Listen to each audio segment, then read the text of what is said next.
Hello, Galaxy. I'm Chris Pirillo, and this is my view in fewer than two. The smart home, it's here, or is it? Really?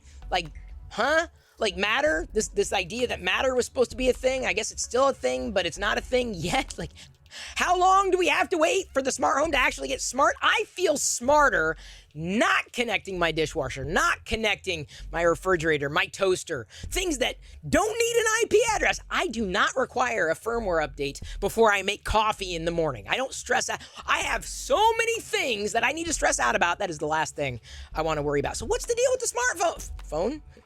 I don't know what the deal with the smartphone is either, nor do I know the deal with the smart home. All these gadgets, but how many of them really need to be connected? And what are you doing when you connect those devices? Do you know everything about those devices? You do not.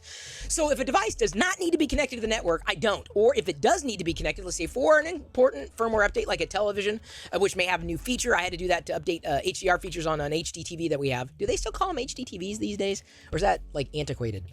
Anyway, so I've done that. I'll put it online, and then as soon as it's updated, I yank it offline. It doesn't need to be online permanently. I don't want it online. The fewer devices I have online, the happier, the smarter I feel. And if it does need to be online for one reason or another, my recommendation, and I wouldn't be the only one to make this recommendation, segment your network. Network segmentation is critical, especially when you're dealing with devices you know nothing about. Let's face it, pretty much every one of the devices on your network, you know nothing about.